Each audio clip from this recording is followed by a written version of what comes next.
오늘 사람들을 보면은 자기 열심으로 신앙생활하는 걸로 착각하고 있는 분들이 굉장히 많은데요. 오늘 이 말씀을 듣는 여러분들 모두에게 하늘의 시원한 복이 여러분의 머리부터 발끝을 통해서 여러분 가정에 그리고 여러분의 사업장, 직장 위에 충만하기를 축복하면서 밤모섬에서 날아온 편지 이 시간 말씀을 시작하겠습니다.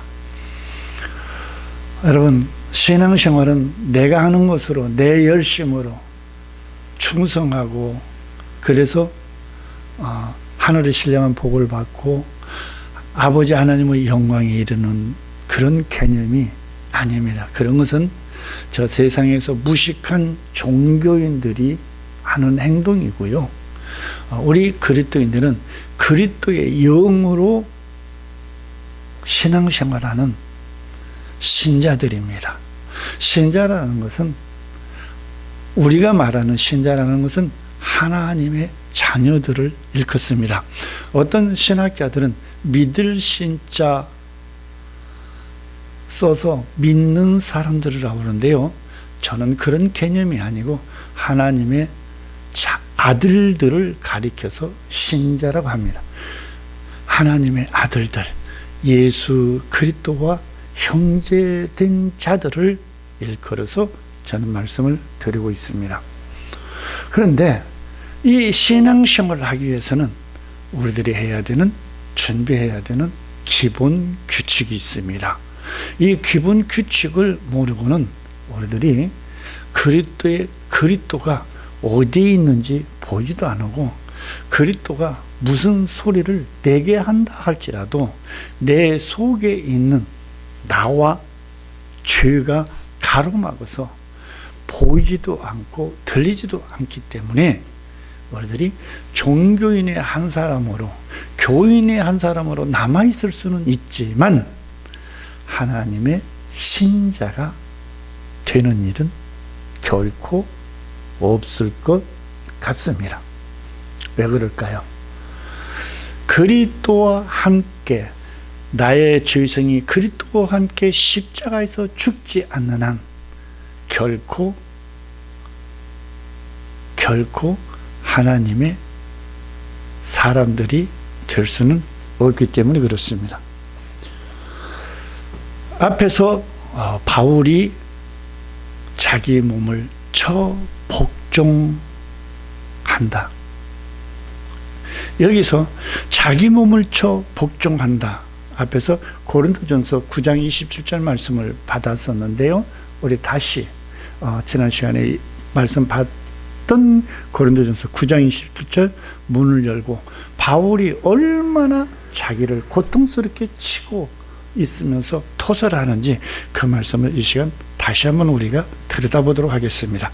고린도전서 9장 20절 봅니다. 내가 내 몸을 쳐 복종하게 하면 내가 남에게 전파한 후에 자기가 도리어 버림이 될까 두려워하미로다. 이 내용으로 보아서 바울은 상당히 많은 전도 여행을 하면서 깨닫고 그리고 이 토설을 한 것으로 보여집니다. 내가 남에게 전파한 후에 바울이 예수님을 만나고 나서 이것이 아니구나, 내가 잘못 살아왔구나 라는 것을 깨닫고 자기의 모든 인생을 예수에게 던져주고 그렇게 죽도록 힘들도록 왕 앞에 가서 변명도 하고 옥에 갇히고 독사에게 풍랑 속에서 이렇게 살아남으면서도 복음을 전했던 바울이 내가 이렇게 하고도 내가 하나님으로부터 버려질까 두렵구나. 이 깊은 영적 세계를 통달하면서 이렇게 실토한 바울의 신앙을 우리들이 나하고 상관없어 이렇게 생각하고 흘러보내버렸다가는 정말 피나는 후회할 것입니다. 여러분들이 지금 바울처럼 이렇게 신앙생활하고 있습니까? 아니죠. 날마다 육신대로 살아보겠다고, 내 좋을 대로, 내 행복할 대로 살아보겠다고 이따금 교회에 한 번씩 와서 하나님 숨통 조이다가 돌아가지는 않고 있습니까? 바울처럼 여러분이 전도생활하고 있습니까? 바울처럼 신앙생활하고 있습니까? 오히려 얼마나 악인의 행동들을 오늘 이 말씀을 받는 여러분들 그렇게 하고 계십니까? 바울은 이렇게 예수님 앞에서 자기 몸을 던져 죽도록 충성하면서도 예수님으로부터 벌어질까 두렵다고 이렇게 실토하는 바울의 모습을 보면서 여러분들이 무슨 대견스럽게 그거 아니지. 여러분 영의 세계가 어떤 세계인지 알아? 다윗이 어쩌고 아브라함이 어쩌고 솔로몬이 어쩌고. 여러분 그건 복음이 아니야. 예수 그리스도의 복음을 증거하기 위해서 그들은 뭐예요? 연출자들이요. 연출자들이 왜? 여러분 이호 목사 설교가 그런 연출자들 설교하고 있습니까? 이호 목사의 설교가 예수 그리스도와 함께 동등하게 발맞춰 하나 둘 하면서 발맞춰가는 신앙생활로 여러분들을 이끌어가고 있습니까? 여러분 이호 목사의 설교 들려지고 있습니까? 깨달아지고 있습니까? 여러분 바울이 이렇게 자기 자신을 쳐서 날마다 복종시키는 거예요. 세상의 영들, 인간의 죄성, 자기의 자아 이런 것들을 하나님 앞에 날마다 쳐서 굴복시키는 게 지금 바울의 고백인데 여러분들 맨날 교회나 들락날락해? 응? 여러분들 귀신 알아? 예수님 앞으로 나가지 못하게 방해하는 것들이 뭐인지 아냔 말이오. 알아? 알기는 뭐야 알아. 여러분들 정신 차리세요.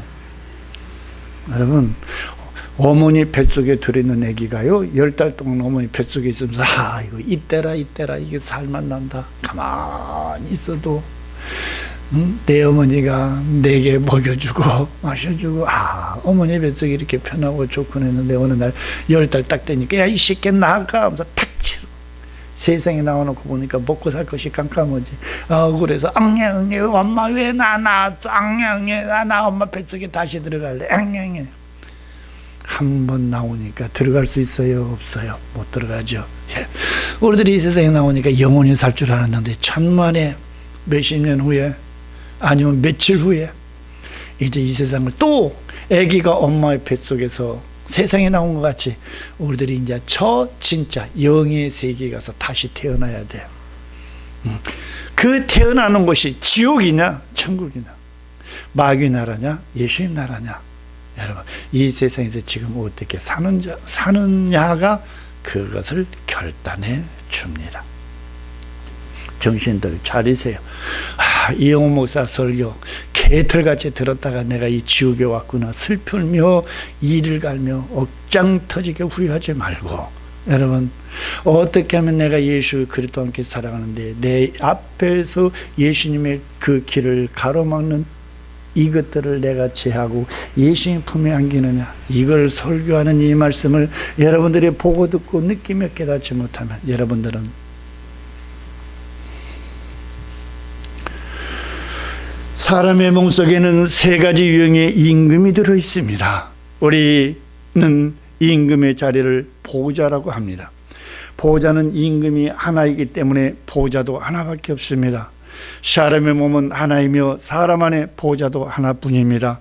그런데 사람 속에는 임금이 셋이나 들어 있습니다. 이 셋은 서로가 보호자에 앉아내고 서로 왕노릇하려고 합니다. 이것을 바울이 하는 고백은 내가 내 몸을 쳐 복종시킨다는 것이었습니다. 두 왕을 하나님 앞에 복종시킨다는 것입니다. 이것은 굉장히 고통스럽고 힘들고 역겨운 일입니다. 죄로 인도하는 마귀와 자기 육신이 좋을 대로 살려는 인간적 생각을 하나님의 말씀에 굴복시키는 일은 그리 쉽지 않지만 바울은 영의 세계를 이미 들여다보았기 때문에 하나님의 세계로부터 버림받지 않기 위해서 자기 몸을 복종시킨다는 토설입니다. 그렇다면 우리들도 바울처럼 세상 임금인 마귀와 자기 육신의 생각을 하나님의 말씀 앞에 복종시켜야 하지 않겠는가 이 말입니다. 하나님의 말씀에 복종될 때 말씀에 내 자신이 순종되어지고 순종되어감에 따라 내 자신이 십자가의 길을 걷게 될 것입니다. 십자가의 길을 걸을 때 염려, 근심, 걱정 등 모든 것들이 엄습해 온다 할지라도 감사로 하나님께 찬송할 수 있지 않을까입니다. 신앙의 첫걸음은 처음으로 십자가를 지는 걸음마이기 때문에 어떤 사람에게는 굉장히 힘들기도 할 것입니다. 하나님의 말씀을 많이 아는 자가 복이 있다고 하시지 아니하고 그 말씀을 듣고 지키는 자가 복이 있다고 하신 말씀을 눈여겨보아야 합니다. 나 그거 알아 라고 속삭이는 귀신의 말에 귀를 기울이지 말고 아는 그것이 내 몸을 통해 토설이 될 때까지 내 몸에서 행실로 나타날 때까지 쳐서 복종시키는 여러분들 다 되시기를 바라면서 후렴 한마디 더 전해드리겠습니다. 그 후렴은 바로 이것입니다.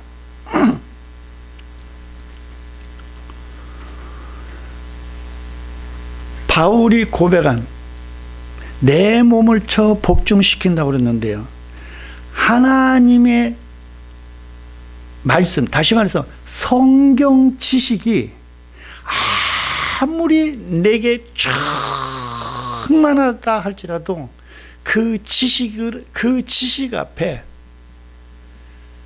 마귀와 나라는 인격체를 복종시킬 수는 없습니다.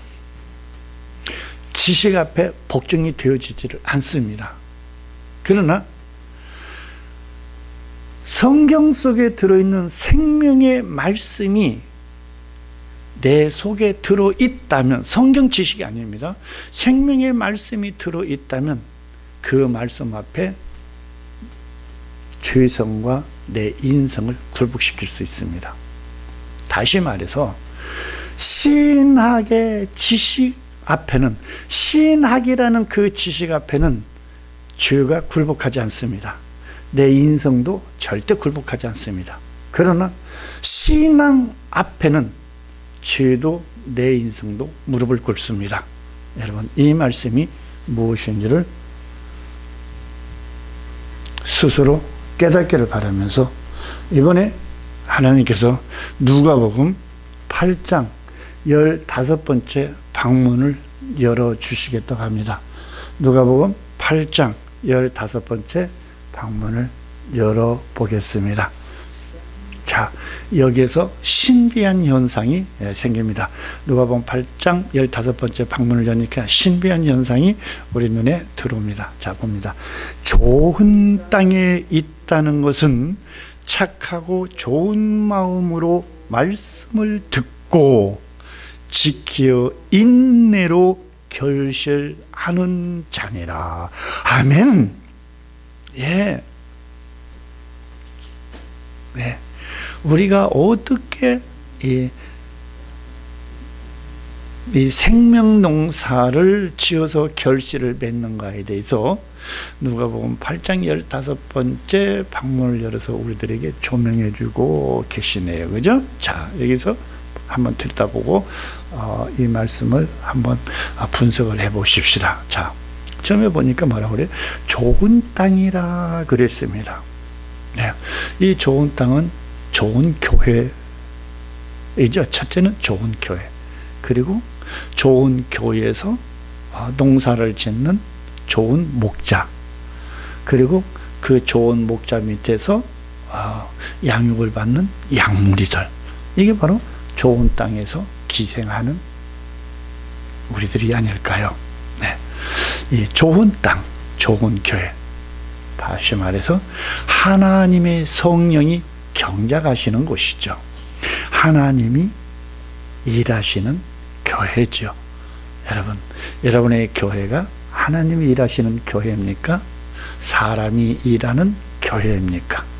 여러분, 영안을 열고 우리들이 섬기고 있는 교회가 하나님이 일하는 교회인지 아니면 사람이 일하는 교회인지 여러분 잘 들여다보시고, 사람이 일하는 교회라면 그곳에서 나오셔서 여러분의 영혼 농사를 준비하십시오.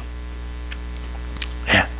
좋은 땅이란 착하고 좋은 마음이란 뜻도 되는데, 착하고 좋은 마음이란 바로 지금 말씀드린 성령이 일하는 땅, 그리스도의 마음이 있는 그곳, 그것이 좋은 땅, 좋은 교회, 좋은 말씀의 터전인 것이죠.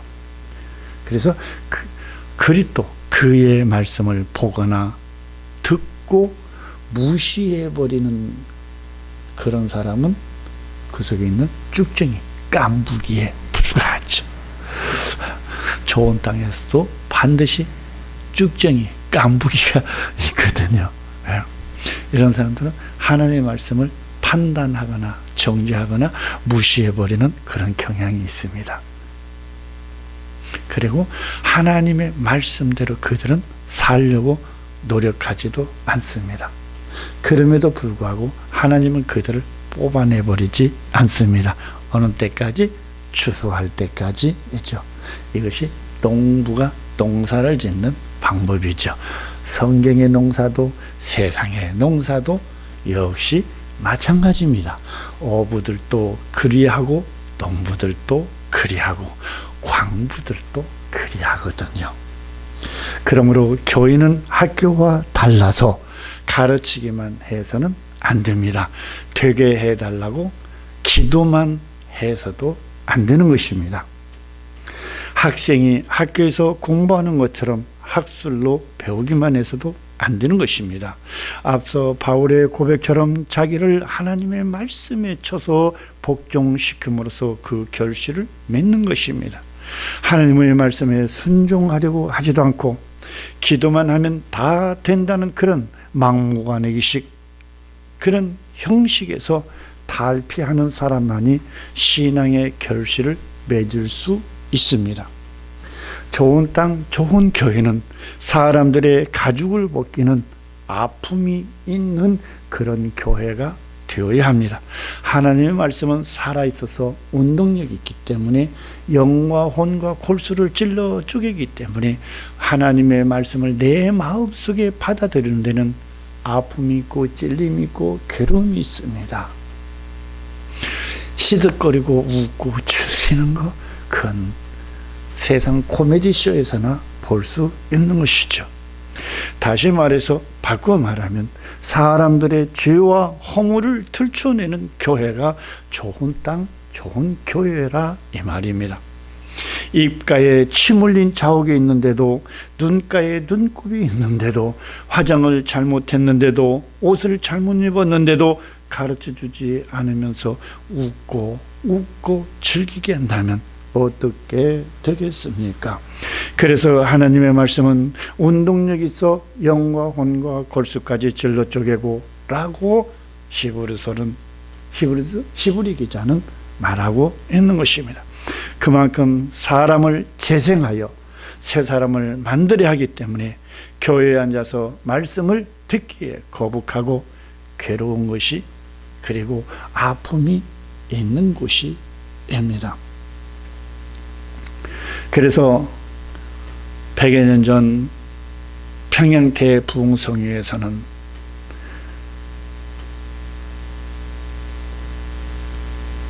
지금처럼 학문을 가지고 있지 않는 건달, 깡패 그런 출신이 목사님이 되어서 하나님이 그들을 쓰실 때 그곳에 운집에 있는 청중들이 대성통곡을 한 이유가 바로 이런 것이었습니다. 여러분, 대성통곡이 없는 이런 재생술이 없이는 누구를 막론하고 그리스도의 형상으로 절대로 재생되지 않습니다. 사람이 성화되지 않는다 이 말입니다. 하나님의 형상에 이르지 못하는 한낱 종교인으로 일세상을 깐부기처럼 살다가 세상을 하직할 수도 있는 것입니다. 하나님의 형상에 이르지 못한 영혼을 들여다보면 그 얼굴이 틀림없는 더러운 뱀의 형상입니다. 분을 잘 내는 사람들은 독사의 형상을 가지고 있습니다. 능구렁이처럼 하는 형상도 있고요. 자, 교회에도 뱀의 얼굴을 한 교인들이 너무너무나 굉장히 많습니다. 뱀의 형상을 그리스도의 형상으로 재생해주는 재생공장의 교회들이 되어야 하고, 그런 교회에서 사람의 인품을 그리스도의 성품으로, 신품으로 바꾸어주는 교회. 여러분, 굉장히 힘들고 버거운 신앙생활이 이때부터 시작되는 거예요. 이게 바로 거듭나는 그리스도인의 과정이기 때문에 그렇습니다.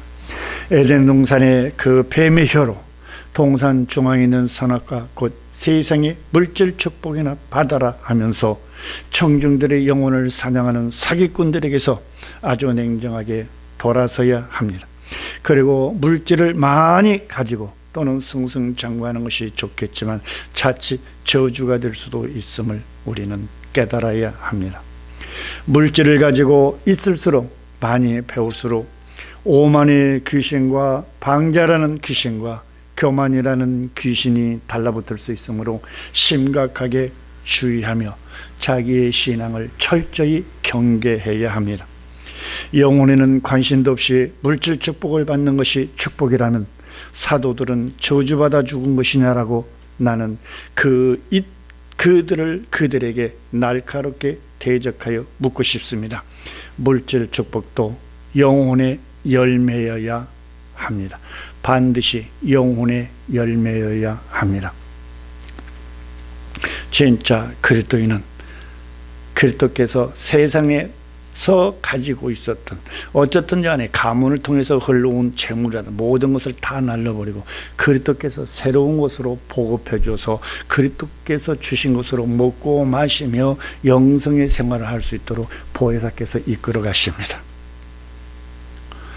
사람의 생각 속에는 앞에서 말씀드린 사람 속에서 역사하는 새 왕들의 역사가 한 사람의 생각이 되고 그 생각이 엄청난 잡초처럼 무성합니다. 잡초라는 것은 이 생각 저 생각을 말합니다.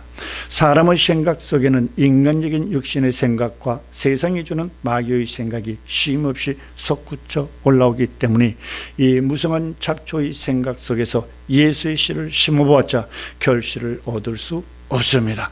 세상 밭에도 곡식보다는 잡초가 더 강하게 잘 자란다는 것을 알 것입니다. 왜냐하면 잡초가 무성하여 자라지도 못할 뿐만 아니라 자란다 할지라도 잡초 때문에 결실을 맺지 못하는 것이 이 세상 농업입니다. 그래서 바울은 자기를 저 복종시킨다고 고백을 합니다.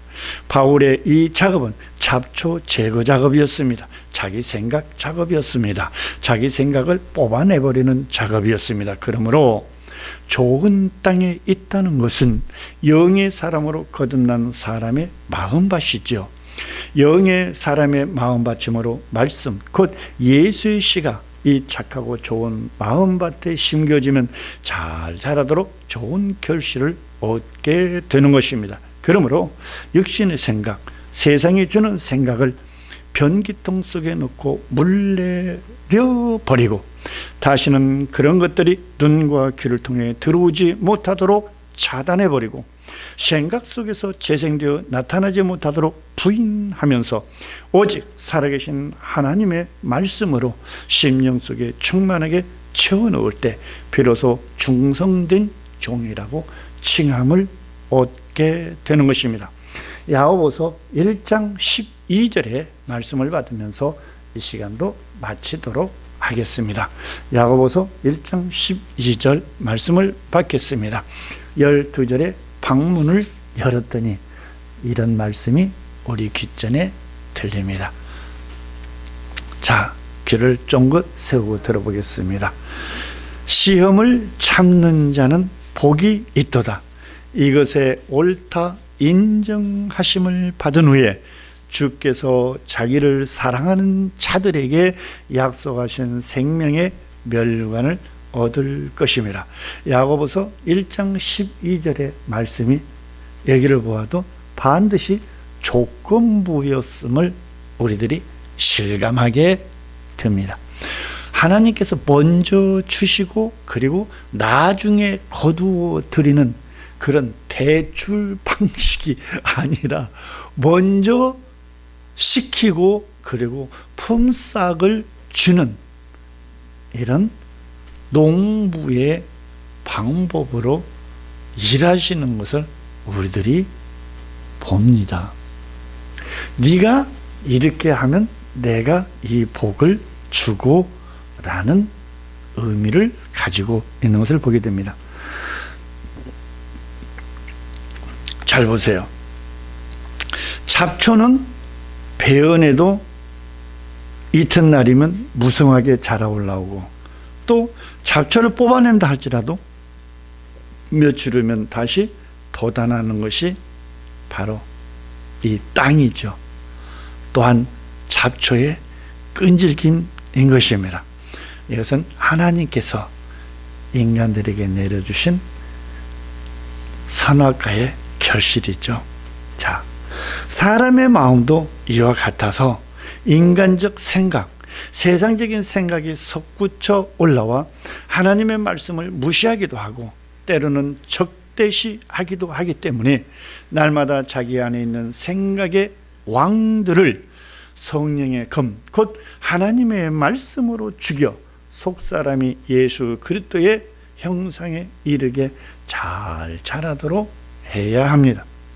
이 싸움은 숨질 때까지 인내하면서 싸워야 하는 것이 우리들의 숙제이죠. 그래서 인간으로 사는 것이 하나님 앞에서는 시험이고 인간들의 속성에서 보면 그것이 고난인 것입니다. 인간으로 사는 것이 얼마나 힘들고 어려운 것인지를 예수님의 생애와 그분의 제자들의 일생을 우리에게 똑똑히 하나님께서 보여주시면서 말씀으로 일깨워 주고 계시는 것입니다. 여러분, 구원은 공짜가 아닙니다. 부모는 자식들이 무엇을 하든 부모는 자식들이 무엇을 하든 누구와 싸우든지 간에 이기기를 원하십니다. 이와 같이 하나님 또한 우리들이 마귀와 싸워서 이기기를 원하십니다. 그래서 하나님은 마귀의 능력을 찌르고 쪼갤 수 있는 생화학 무기인 말씀을 우리에게 주셨습니다. 예수님으로 제자들이 배우고 익힌 것 같이 예수님의 머리가 되신 교회를 통해서 우리들이 배우고 익혀서 예수님의 제자도의 신앙생활을 저와 여러분들이 이어가고 있는 것입니다. 오늘 이 말씀을 받는 여러분 모두에게 하나님의 하여와 같으신 생명의 성령의 축복이 여러분의 가정과 직장과 사업장 위에 충만하기를 축복하면서 다음 시간에 이 말씀을 이어받도록 하겠습니다. 여러분 감사합니다.